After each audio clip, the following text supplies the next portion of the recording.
on that note. I'm sorry. No, it sounds good since you got it tuned. Yeah.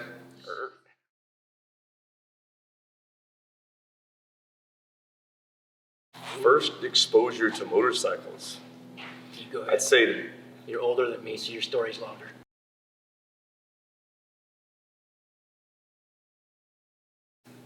Gives me more time to think. first exposure to motorcycles probably back streets of Louisiana.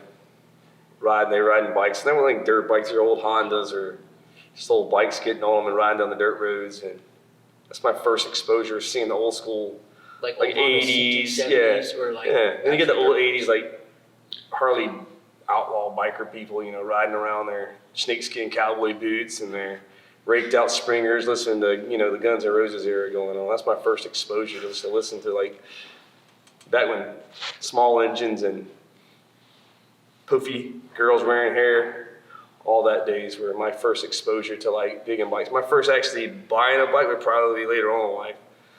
Broken down Ironhead Sportsters. That was your first bike or your first Harley? First bike was I bought a Ninja.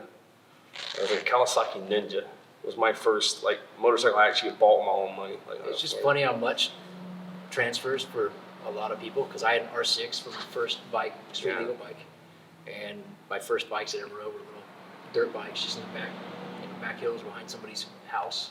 My parents weren't really, actually my parents hate motorcycles even still.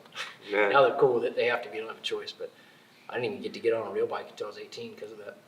Well, that too, the Harleys, back then the dealerships didn't have bikes in the showroom like they do now.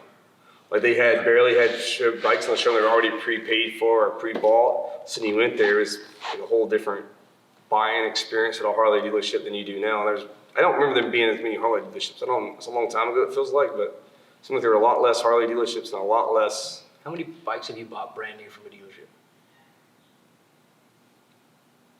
1, 2, 3, 4, 5, maybe 5 or 6.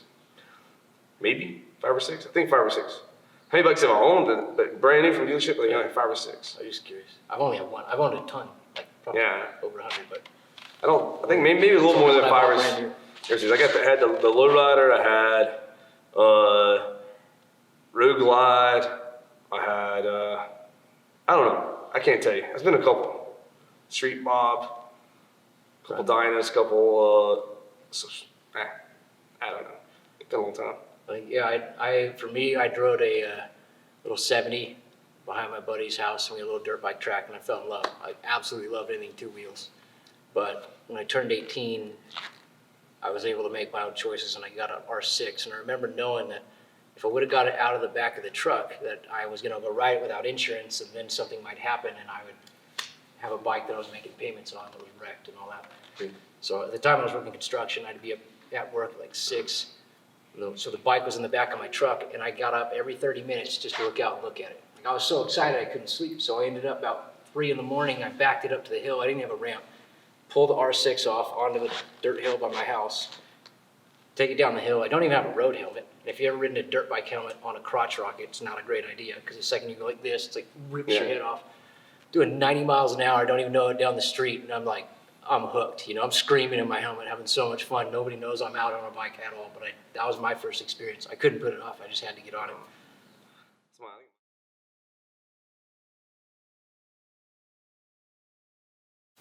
My first big money dump was probably my Road Glide, 09 Road Glide, that I actually had enough money to actually put into it. The rest of them was pretty much one that was not a lot.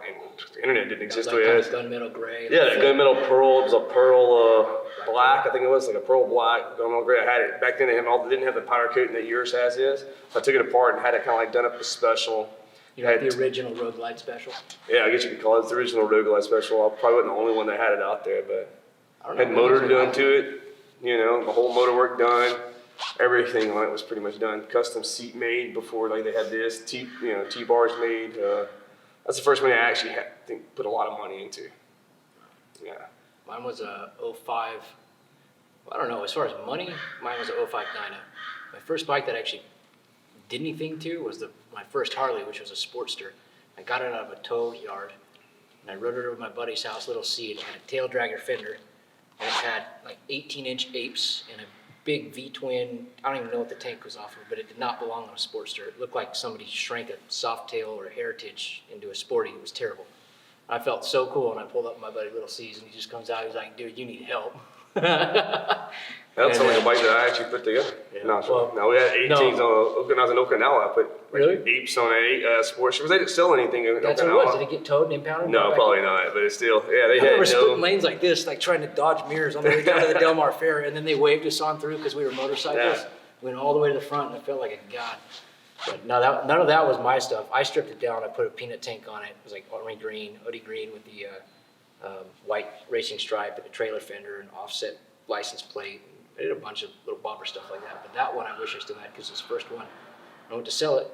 I got way more than I had into it. I was like, cool. So I kept doing that. But they were always more, buy, put in to sell. yeah, I did I think every bike I did exhaust, handlebars, the standard, but the most money I put into my first big deal was probably my 09 Road Glide. Like that's a significant amount of money went into that. Yeah, same. So my 05 Dyna had when it was all done, had a 6-speed Baker, 95-inch Mackie, their Megasphere kit. I love that kit for an 88-inch motor. You can't beat it. I mean, there's tons of good stuff out there, but that was what I liked back then. I had T-bars on it, just the original, like straight T-bars. I think they're death squads back in the day, Yeah. or something like that. The whole thing was all powder coated, black, murdered out. Didn't start that way, but it had the 6-speed Baker, that 95-inch. It would keep up with anything. It's back when the 95 kit was a big motor though. Yeah. Yeah. Like now stock is whatever. 95 kits used to be if you had a 95 kit, you were the biggest bike on the block. Those 95s will still run around Yeah. some of these bikes for sure. I think the 80 that Dyna had was like, just had some mild work done. I don't even know what it was done to it now, and it was, I thought it was screaming down the road. And now look at the bikes you got now, it's just the slowest thing out there. These stock Milwaukees are good. Yeah.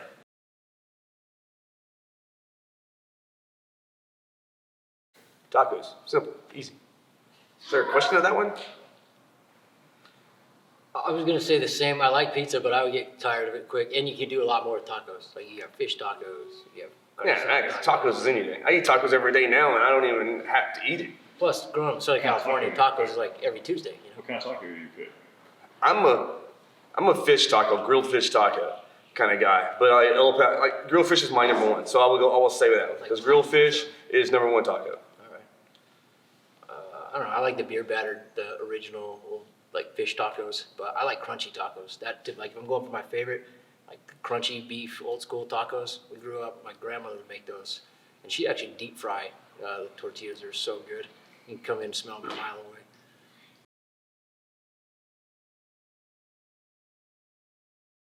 That someone has done it? Yeah, outside of your bike, not your bike, someone else's deal. I'm glad you clarified because he would have picked from his for sure. Sure. Well, yeah. I'm a massive, a big, huge Indian Larry fan. Wild Child is probably like that guy's bikes, but just I think some of his builds, and there's not one, because there's several. Wild Child being one of the bikes, and all the thing. But Indian Larry is probably one of my top all time, if not the top bike build. His bike style was my, him. Yeah. Wild Child would probably be up there. He's got another one, I can't remember the name of it too, but between the two, like that's my number one bike. Just went into that. And there's so many bikes out there, and the fact that you can bring up one by name and then people know what it is, that's an accomplishment. I don't know. There's so many bikes out there that I sat there and stared at for quite a while, but probably. I'll say this, man. I've told people you've had a few of my favorite bikes. Like you've built some bikes that I get to see in person, and I'm really, really stoked. You're always pushing stuff, so you may not be a well-known builder, but the stuff that you always bring to fruition, I'm really impressed with, and I really like it. So take that forward. But I'd say that probably my favorite build that I've ever seen was an old Pan. It was just all blacked out. It was all pretty much original, but it was exactly how I would do it if I had one. was not anything specific. There was nothing special about it, but that bike just stuck out to me. If I was going to build one, I would do that. And like I've said, I've always wanted a nostalgic bike. I've always wanted an older bike. And that one stuck out in my mind, just kind of like burned an image in my head. When I build one, it's going to be like that. So I can't think of another bike that's done that in my head. I can think of a ton of cool FXRs and Dynas and choppers. And man, I know he's like been in Walmart and stuff by this time, but Jesse James' old stuff is some of the coolest shit I've ever seen. Just the way he would mold metal and his abilities with metal back in the day, watching his shows. Fabrication, really cool. yeah. Welding, and well, hence the reason he called the Pope of Welding, right? Like he's Right. skilled. Yeah.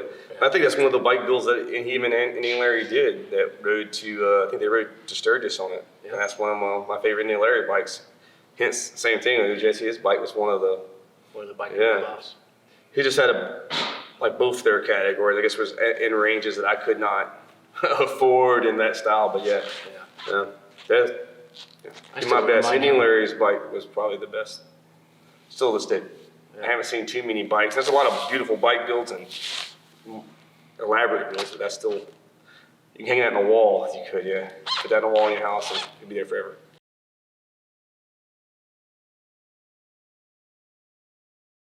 Ooh. I'm still a motorhead. Yeah. If it ain't motorcycles, it's cars. If it ain't cars, it's boats. If it ain't boats, it's something to do that going fast or modifying something. Like that's just like, so I'd have to say cars. Yeah. Like to me, like my next things I'm going to do is a car. Yeah, like that's all. I guess for me, it's more an adrenaline gene in like a broader spectrum. Like growing up, it was always surf, skate, snowboard, dirt bike if I could. Whatever there was that would get my adrenaline going, that just naturally kind of bred into Harleys. So I love to surf. I love to skate. I don't do stair sets or go to skate parks anymore because my ankles don't take it as well as they used to. But I like anything that gets my blood going. Well, I'm getting old now, so fishing's pretty cool. Yeah, that gets I can my do blood fishing going. all day long. Dude, you're out fishing, you get into a big tuna. I don't even like catching. You just like eating. No. You like soaking your line. Yeah, I'll bend the hook so no fish can get on it. Throw it out there and just You're sit like, there. "Well, I with don't a wanna fish beer, on just you, sit then I there with gotta a beer in work." my hand, and she's like, "What you doing?" I don't know. I'm staring at the bobber in the water. Like I could do that all day long. It's like other than motorhead stuff. I think fishing would be my number one thing. When I get the keys, that's all I'm gonna do. Just gonna throw a little freaking string in the water and Jess is talking about what you doing today. I'm fishing. I guess I'm into fishing too, considering I got a twin Cummins sport fisher in the harbor. So yeah, fishing, I like fishing too a little bit. Surfing I or love skateboarding? fishing.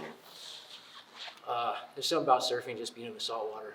Skating, you can just jump out your front door, or I can go play with my kiddos, and it's funny, they just pulled up actually. For me, that's simple.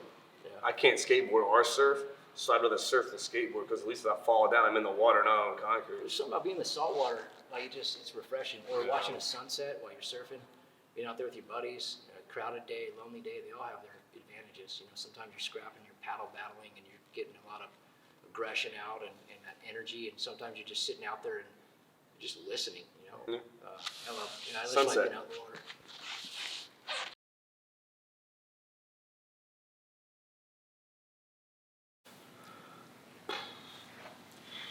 FXR. Does that count?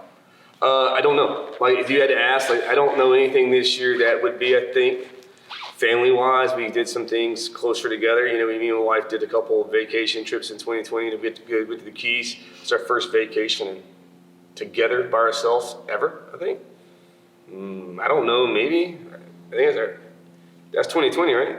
Yeah, ever. So I think that's probably the best thing. Outside that, I don't know.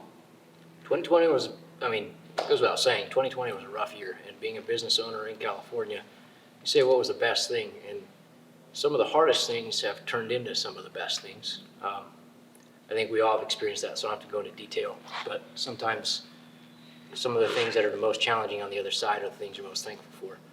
And I think for me, the biggest thing that I look back on 2020, and I'm really, really thankful for, is I had an injury a couple years ago that took me out of the game in the sense that just the pain and trying to manage it and figuring out what was going on.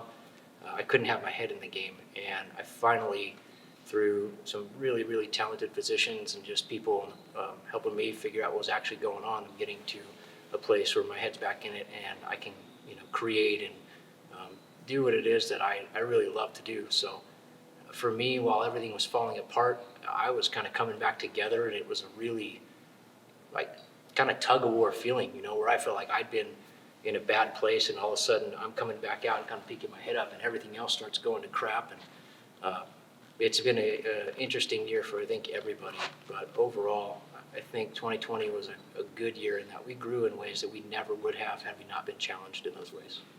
We come out with the most, strangely not, brought most products to, they're still in the process of getting finished and perfected. We brought the most products out this year. But a lot I'm looking forward to getting some more content out there, putting more of what we get to enjoy here, the amazing people that we get to interact with on a daily basis, the cool bikes that we get to be a part of seeing come to fruition, even just the things that we get to do that a lot of people don't get to see, just riding down to the beach to get coffee in the morning, or taking the boat out, just opening up what this lifestyle really is about for us. And without going too far down that road, I've got some things that I'm really excited to launch that kind of encapsulate that. They work alongside Lucky Dave's, but it's something new for sure.